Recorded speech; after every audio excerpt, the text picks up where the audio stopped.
What is up, people? Welcome to your 54th and hopefully the last tutorial in this little three-part series. And before I get started, I just want to tell you guys about one error that I did. I spelled listener wrong like I always do, and just change that to T-E-N-E-R. And if you have more than third grade education, you should know that, but I don't. So now we can go ahead and continue with the rest of our tutorial.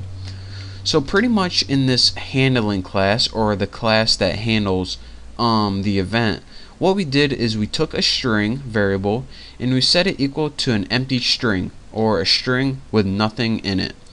And then we say, alright, if they type something into box number 1 and press enter, then we're going to say, alright, we're going to change that string to field 1 equals whatever you typed in. If they did it in field 2, field 3, or the password field, that's what we're going to do. So now all we pretty much did is we changed that string variable. So if they type Bucky for the string variable, this pretty much changes your string variable. And now the last thing we need to do in this class is pretty much output it on the screen somehow. So this is the last line, so don't worry. Just type J option pane.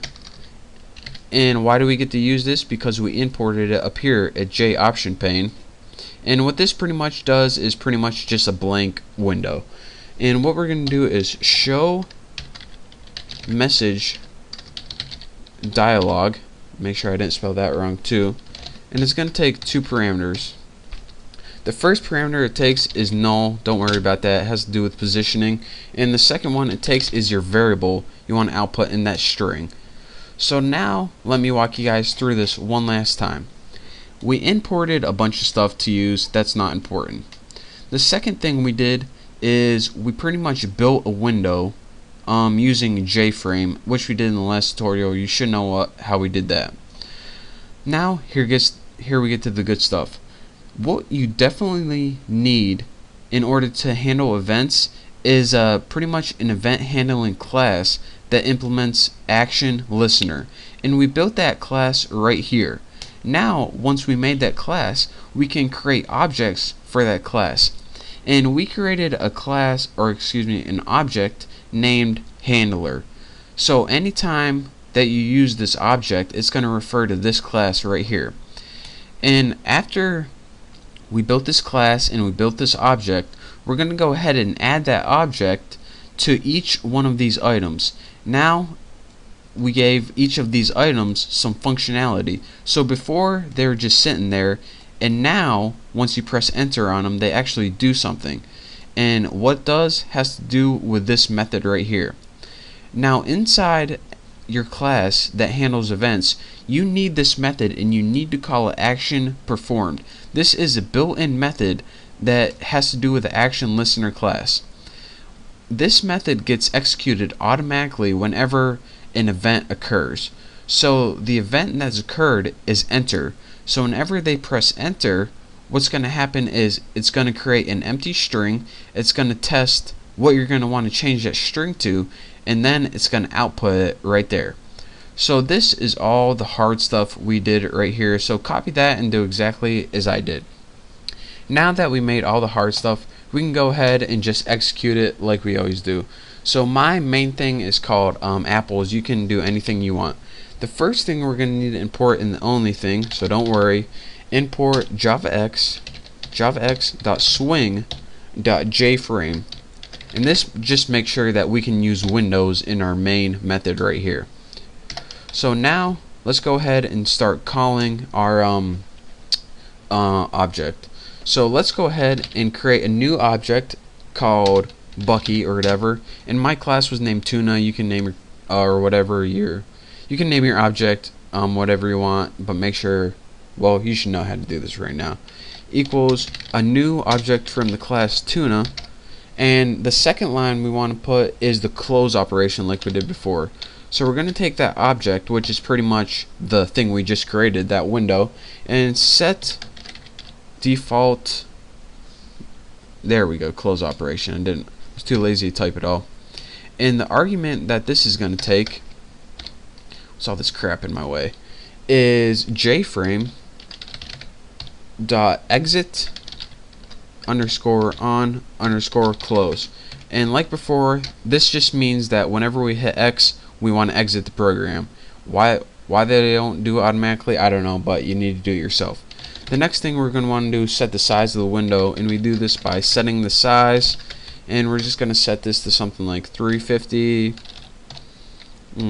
by 100. I think. What the heck was that? I just had like a piece of skin in my mouth or something. Pretty disgusting.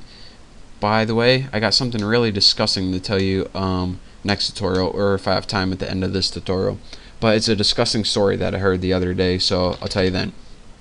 Last thing we need to do is set the visibility. So set visible. I need to learn how to spell. So, and we'll just set this to true.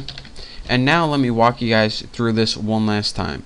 So now make sure we don't have any errors anywhere, and go ahead and click OK, OK, and hopefully this works. And now here is what we built. Go ahead and type Bucky, press enter. It says field 1 equals Bucky. Enter text here. Go ahead and type Freedy. Field 2 equals Freedy. Uneditable. Look this. I'm typing. Can't edit it. So go ahead and press enter in that. Uneditable. And this password, by default, if you press enter, it's my pass. But you can go ahead and change that to something like that, and then it changes to GFGDS. So I'm going to tell you guys through this one last time how this works. If you don't want to listen to me, you can go ahead and watch my next tutorial, or watch some videos of like dogs doing silly things online. But for those of you guys who really want to figure out how this works, I'm going to tell you right now. Well, let's go ahead and just skip the good stuff right here. In order to handle events in Java, you need an event handling class, and that class needs to implement action listener. And what action listener allows you to do is put that listener on something, which means, alright, I'm gonna wait for an event to happen, and once it happens, I'm gonna do some code. And that, once we have this class, we can go ahead and create an object. And why do we need to create an object? Well, we need to create an object because this add action listener method, it takes an object as its argument. So that's why we needed to create an object. And the object it takes as the argument is how it wants to handle that event. So why can't it just automatically know what event to handle because of this class right here? Well, sometimes you have different events in different classes, so that's why. So now, once we have this class that handles the event and the object built, we can go ahead and add some functionality to this. So what this method does is get performed automatically whenever you call this class. It's kind of like a constructor, but kind of not. So, and what this does is take the event as the argument, which is in this case the pressing of the enter button.